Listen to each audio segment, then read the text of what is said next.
Jack Hadley, a seasoned journalist, couldn't believe he'd convinced his editor to greenlight the trip. The Kyshtym disaster, a Soviet-era nuclear accident that remained shrouded in secrecy for decades, was virtually unknown in the West. Located deep in Russia's Ural mountains, the site was still inaccessible to the public, and information remained scarce. Yet rumors of lingering radiation, ghost towns, and secretive disappearances had circulated, attracting him like moths to a radioactive flame. Armed with his camera and Geiger counter, Jack crossed into the exclusion zone. His guide, an enigmatic local named Mikhail, had been silent for most of the trip, save for cautionary mutterings. Jack's gut churned as they approached Ozyorsk, the closed city nearest to the disaster. Abandoned buildings, some nearly reduced to rubble, dotted the landscape, and a stinging smell permeated the air. "It's not just radiation," Mikhail warned, glancing around. "They say some things didn't stay dead here." Jack laughed it off, but the tension hung in the air, palpable and oppressive. The deeper they delved into the ruins, the more unsettling the atmosphere became. Whispers, like the faint murmurs of forgotten voices, began to fill the silence, seeping from darkened alleys and crumbling walls. Their journey led them to a deserted building that had once been a school. Desks lay overturned, and yellowed textbooks covered in dust hinted at a time before disaster struck. Jack wandered the classrooms, snapping photos, his every step echoing eerily through the silence. But something felt off. Shadows shifted in his peripheral vision, darting out of sight whenever he tried to focus. Mikhail seemed uncomfortable. This place, the children didn't get a chance to leave. When it happened, everyone thought it was a factory fire. People weren't evacuated until it was too late. The radiation, it clung to the air like smoke. Jack's Geiger counter started clicking louder, the noise piercing the silence. "We shouldn't stay here long," Mikhail urged, but Jack was fixated. As he looked into a cracked mirror, he saw a child's reflection. No one stood there when he turned. The whispers grew louder.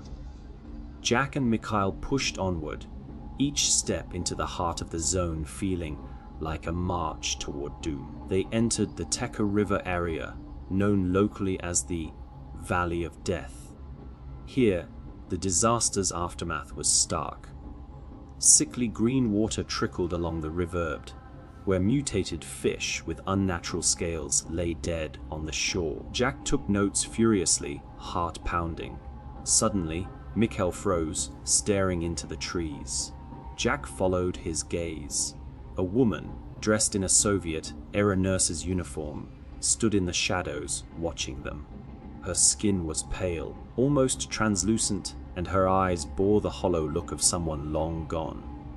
Jack blinked, and she vanished. "Let's go back," Mikhail urged, fear lacing his voice. Jack hesitated, but the opportunity for the story of a lifetime was too tempting. Ignoring his guide's pleas, Jack pushed forward toward the ruins of the Mayak facility. As they approached the reactor, Mikhail's face drained of color. "We don't go there," he said, voice trembling, but Jack pressed on. The air around the reactor seemed thick, heavy, each breath carrying an unnatural weight. Suddenly, Jack felt a wave of dizziness, images flashing through his mind. A silent explosion, people's skin burning, families collapsing in the streets. He staggered, gripping his head, feeling as if he were experiencing the disaster firsthand. Just as he began to regain his composure, he saw the ghostly figures of workers, faces frozen in agony, walking past him, lost in the throes of their final moments. He could feel the horror radiating from them, a desperate cry for help that had gone unanswered.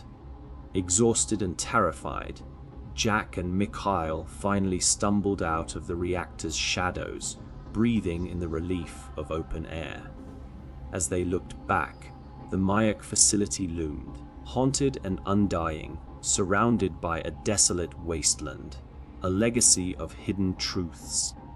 When they returned to civilization, Jack submitted his story to his editor, but it was quickly buried, dismissed as sensationalism. The local government denied all claims, insisting that the region was safe and that any sightings were simply the effects of radiation on an overactive mind.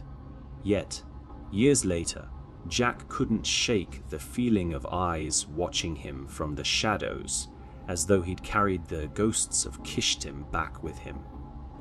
His investigation revealed chilling rumors people in nearby towns suffered strange illnesses, livestock died without explanation, and government officials quietly relocated families from contaminated areas. As the years passed, Kyshtym remained a ghost, a dark chapter hidden in a forgotten land. The valley itself, still tainted by invisible death, bore silent witness to the past, a warning unheeded by the world.